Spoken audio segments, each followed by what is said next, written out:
You've heard the rumors, you've seen the leaks, and after Apple's event last night, most of you have even seen the new iPhone X.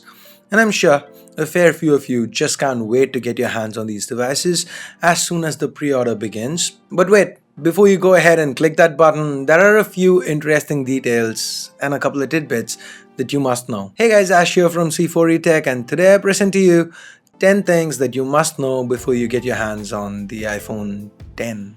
Well, get your hands, pre-order, whatever.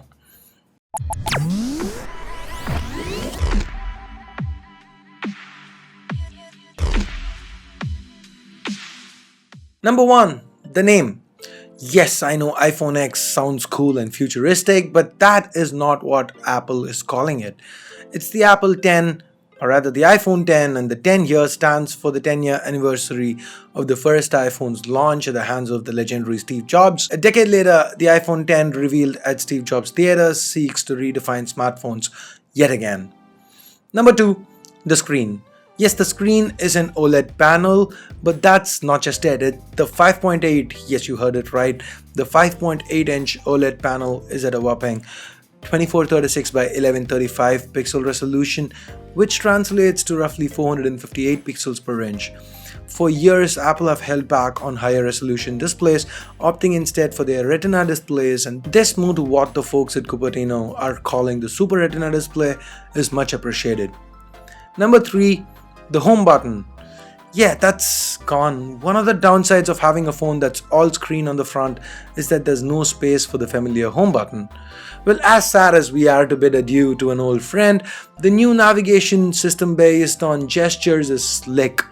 Reminds me of WebOS with a swipe up from the bottom for home, swipe and hold for recents, and swipe from the top right corner for control center, and top left for the notification shade. Seems pretty intuitive, right? The controls seems fluid from what we've seen, and Apple has certainly used the edge-to-edge display to good effect here. But what about Touch ID, you ask? How do we use that without the home key? Well, that's gone as well.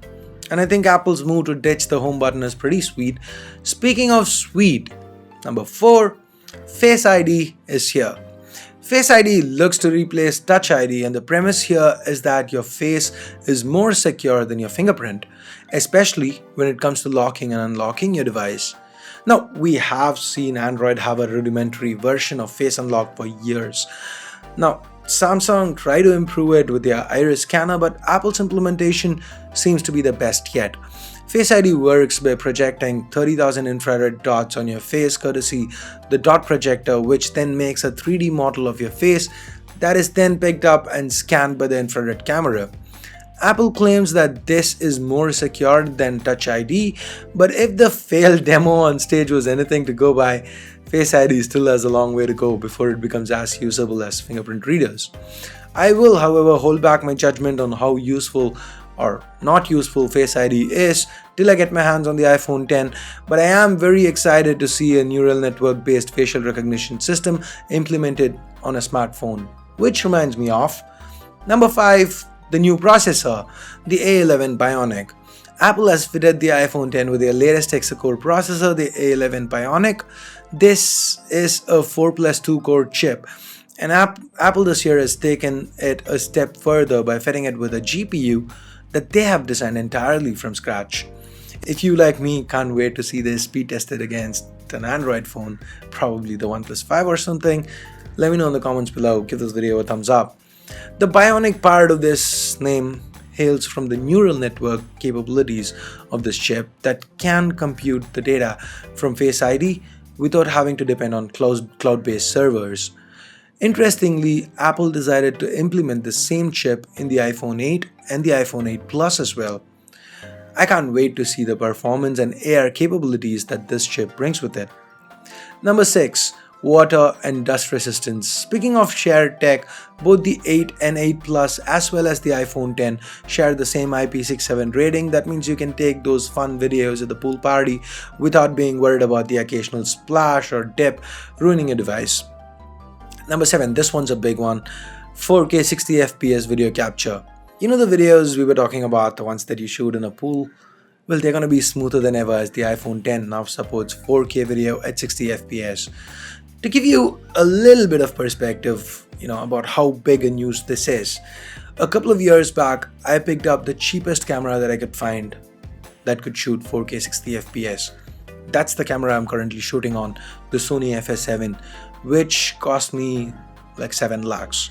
Of course, today there are others that can do 4K 60 FPS cheaper, but still the new iPhones are about the cheapest cameras with 4K 60 FPS capabilities. And for those of you who love to film in slow-mo, boy does Apple have a treat for you, with the new iPhones being capable of capturing 1080p footage at up to 240 FPS. This is all thanks to a new encoding engine and an improved camera setup. But it's not just videos that get better, photos do as well. Number 8, portrait mode gets improved, with dual 12 megapixel modules, each being individually stabilized with OIS, like what we've seen on the Note 8. Low light shots on the new iPhones are supposed to be amazing.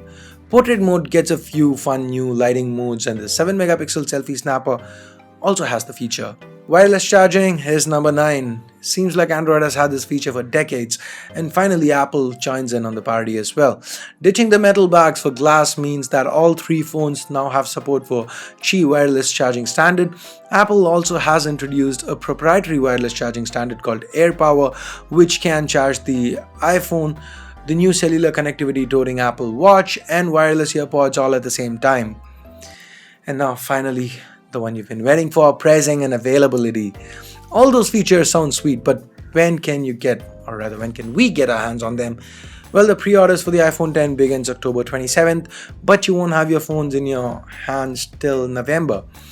And all that cool new tech will cost you $999 in the United States, or 89,000 rupees in India for the 64 gig variant. 89,000 rupees. Anyway, if that's too hard a pill to swallow, you've got the iPhone 8 and the 8 Plus, which can be pre-ordered from the 15th of September and will arrive as early as September 22nd. They're also significantly cheaper, with prices starting at $699 for the 8, $799 for the 8 Plus. Indian prices are 64,000 and 73,000 rupees respectively for the base variants, with availability starting just a week after it goes on sale in the US, 29th of September. And that about wraps it up for this video. I'll be looking to get my hands on all 3 models of the 8, 8 Plus and the 10, so that I can, bring you guys the pros and cons of each. But this was my thoughts of the iPhone X coming out of the launch. What are yours? Do you want to talk about it?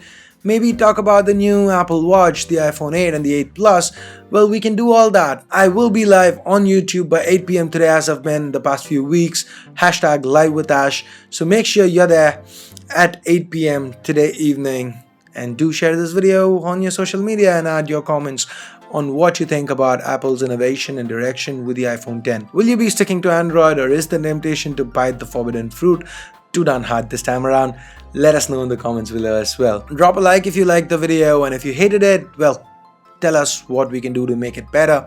If you're new here, welcome to C4 Tech. Hit that subscribe button down below, and while you're at it, click the bell icon as hard as you can.